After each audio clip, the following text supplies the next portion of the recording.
छोटे छोटे थे पापा घर पे नहीं होते तो बाहर से ही मना बोल दी कि पापा नहीं है, तो वो बड़ा है हमको क्या पता है, पापा नहीं है घर पे।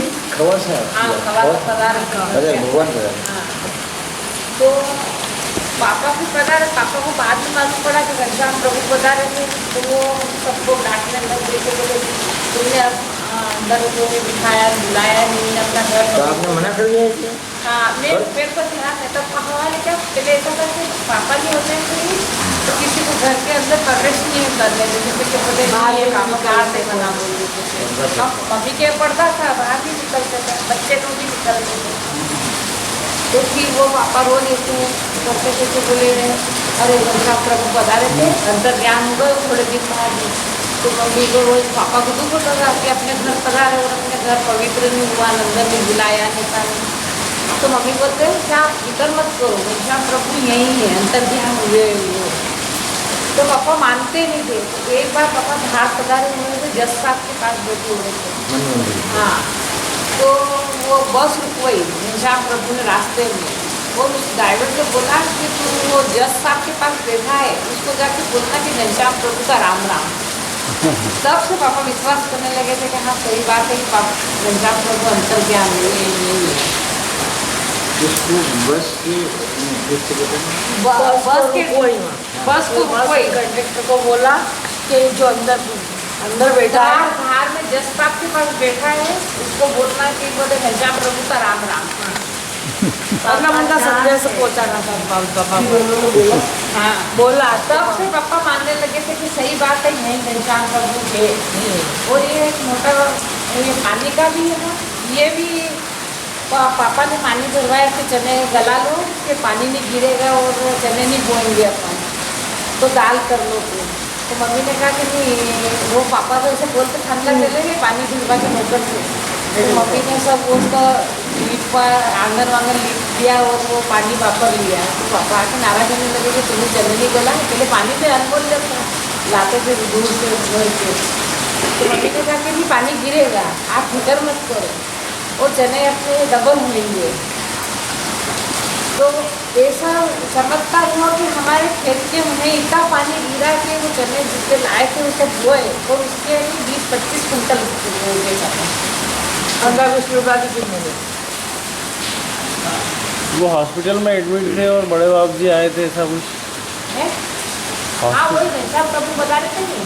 अच्छा उनका ही ध्यान, बड़े बाबू जी को नहीं देखा, छोटे छोटे थे। मैं एक छोटी सी घटना है, छोटे से में नहीं बताइए। मैं 1965 की जुलाई की बात कर रहा हूँ। जी जी मेरे छोटे ब्रदर का मेडिकल में एडमिशन हुआ जी, वो बीएससी पार्ट 1 में, सुभाष का बीएससी पार्ट 1 में फर्स्ट क्लास आया था, तो पहले फर्स्ट क्लास स्टूडेंट को मेडिकल में ले लेते थे, कोई पीएमटीएमटी नहीं होती थी उसको। तो उसका मेडिकल में एडमिशन हो गया, तो हम सब बड़े खुश। और जब पता चला तो सेंटर मिला ग्वालियर। अब ग्वालियर, मैं तो इंदौर में था, पिताजी ने कह दिया भैया 2 जगह मैं नहीं भेज सकता, तुमको मैं नहीं भेजूँगा, ये पक्की बात है, ग्वालियर में नहीं भेज सकता तुम। वो सुभाष इंदौर आया कि भाई साहब ऐसी ऐसी बात हो गई यार, वो तो पिताजी मान ही नहीं रहे, बोले एडमिशन मैं तो नहीं भेजने वाला तेरे को, 2 जगह खर्चे कहाँ से उठाऊँगा, मैं नहीं भेज सकता। मैंने कहा यार अपने साथ ऐसा होना तो नहीं चाहिए यार, ये गड़बड़ कैसे हो गई। बाप जी को याद किया, मैंने कहा तू यही रहे, मैं जाता हूँ भोपाल। देखिए साहब 1965 में कोई उम्र भी हमारी नहीं थी, 18 साल का। मैंने कहा मैं भोपाल जाता हूँ और हेल्थ मिनिस्टर से बात करके आता हूँ। बाप जी को बोल के गए हम कि मैं जा रहा हूँ, ये ऐसा कैसे, ऐसा हमारे साथ होना नहीं चाहिए, ये हो कैसे क्या, ग्वालियर फर्स्ट क्लास स्टूडेंट है, बढ़िया कॉलेज में देते हैं उसको और इंदौर में होना चाहिए उसको। मैं गया सर विदाउट टिकट, ट्रेन में सो गया जा करके, बारिश ऐसी गिर रही जैसी ये गिर रही थी, जुलाई का महीना। मैं गया स्टेशन पर उतरता हूँ और हेल्थ मिनिस्टर के सीधे बंगले पे चला जाता हूँ, वहाँ बाहर वेटिंग में जाके बैठ जाता हूँ। मेरे को पूछता है कि तुम कहाँ से आए, मैंने कहा इंदौर से आए। इंदौर से आए, पर इंदौर से कहाँ से आए। अब मैंने कहा यार ये मिलने नहीं देगा, तो मैंने कहा नई दुनिया से आया, ऐसा करके बोल दिया मैंने। मैंने कहा ये पत्रकारों को दिमाग से पता नहीं क्या से दिमाग में आया, मैंने कहा नई दुनिया से आया। कहा अच्छा तो फिर बैठिए यहाँ आराम से बैठिए। मेरे पास में उसके ब्रदर की सारी बायोडाटा और सब थे, फर्स्ट क्लास ये वो सब। अंदर जैसे उसका नई दुनिया से कौन आया उनको जल्दी बुलाओ अंदर। मेरे को पहले बुलाया। मैंने कहा साहब मैं नई दुनिया से तो नहीं हूँ, पर ऐसी घटना घट गई है मेरे ब्रदर के साथ में, जिसका ये सब बायोडाटा है थ्रू आउट फर्स्ट क्लास है, और ये हमारे साथ में इंजस्टिस हो रहा है। मेरे पापा ने मना कर दिया उसको डॉक्टर बनाने के लिए, और हम बिल्कुल आदिवासी इलाके के लोग हैं। अगर हमारे साथ में इस प्रकार से होता है तो ये ठीक नहीं है। तो देखा करा उन्होंने पन्ने पलट के, अरे ये गलती हो गई होगी कोई, जाओ तुम जाओ बॉस को बोलो। वहाँ बॉस था, मेडिकल डीन जो था बॉस था, BC बॉस करके था डीन। तो बॉस को मैं बोलता हूँ, उसको फ़ोन लगाया कि भाई ऐसा एक स्टूडेंट आएगा तुम्हारे पास में, उसकी फ़ीस वहीं जमा करना। मेरे सामने बोला उन्होंने। हेल्थ मिनिस्टर अपने रतलाम के थे उस वक्त। हाँ ये 1965 के देवी सिंह वो थे। अरे यार तू झापर हो यार यार, यूँ करके ऐसा बोलने गया। हाँ मालूम बोलते थे। मैंने हाँ साहब, और मैं ऐसा है सब, और वहाँ के लोगों को अगर प्रमोट नहीं करोगे तो फिर क्या होगा? फिर ये सब शहरों के ही लोग जाएंगे कि हम नहीं जा सकते क्या? तो वो मेरे को देखने लगा, बोले यार तुम बहुत बोलते हो यार, क्या है अल्लाह अभी बात करते हैं। तो वो बात कर लिए कि जाओ तुम्हारे वहाँ फ़ीस लेंगे, वहीं चले जाना। मैं निकला फिर पलट गया, अब क्या बात है भैया? मैं कहा नहीं हुआ तो इधर ही वापस आऊँगा और भूख हड़ताल करूँगा इधर, ये पक्की बात है। तो जो भी कुछ हो जाए। जब मैं वो आता हूँ, मैंने सुभाष को कहा कि यार चलो कॉलेज चलते हैं अपन। तो बोले क्या हुआ? कि यार उन्होंने बोला है कि वहाँ जाके फ़ीस वो ले लेगा। आप मानेंगे नहीं साहब, हम वहाँ प्रीमाइसेस में गए और वहाँ बैठे, इतने में डॉक्टर बोस ने आके, सुभाष भट्ट कौन है भैया इसमें से? सुभाष भट्ट कौन है? हाँ सर, चलो 500 रुपये जमा करो, फीस जमा करो, तुम्हारी गलती से हो गया था ऐसा करके बोले। और तुम्हारे को तो स्कॉलरशिप भी मिलेगी यार यहाँ से, यार फर्स्ट क्लास स्टूडेंट हो। उसको 5 साल स्कॉलरशिप भी मिली, FD भी हुआ, और तो हमेशा स्कॉलरशिप भी मिलती रही, और वहीं पे एडमिशन भी हो गया। ये विश्वास की बात है, ये कॉन्फिडेंस की बात है। उस दिन से ऐसा कॉन्फिडेंस रहा कि हम कभी पीछे नहीं हटे कोई काम के लिए। सही बात है। जो कुछ भी पात्रता थी वो बराबर हासिल करते रहे। तो ये कॉन्फिडेंस की बात है, क्यों मैं उसी कॉन्फिडेंस में गया भी था।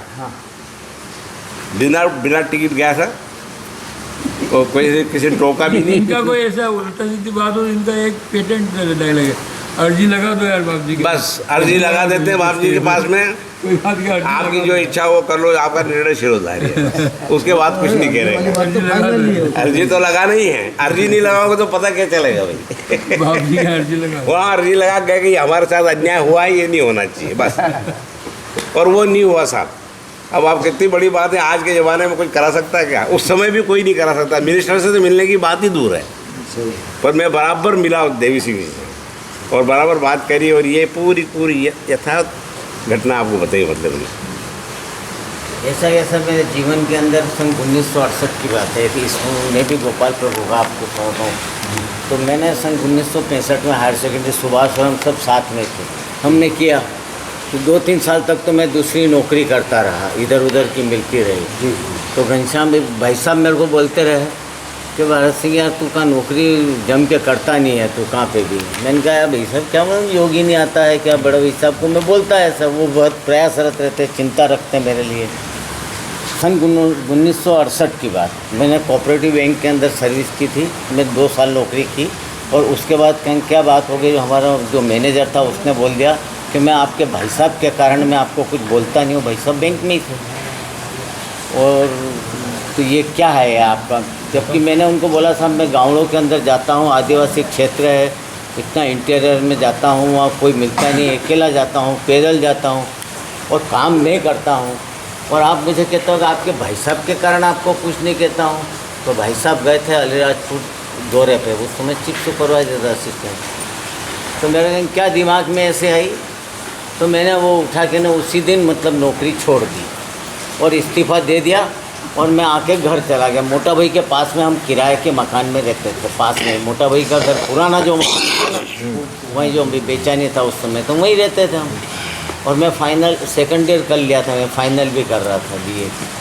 तो मैंने छोड़ दी वो नौकरी। बड़े भाई साहब आए, भाभी साहब हमारे जो थे तो उन्होंने शाम को आए भाई साहब अलराजपुर से, तो उनको बोला कि भारत सिंह आपने लालजी साहब ने तो क्या बोले नौकरी छोड़ दी है। तो भाई साहब ने कहा अब इसका क्या करें, इसने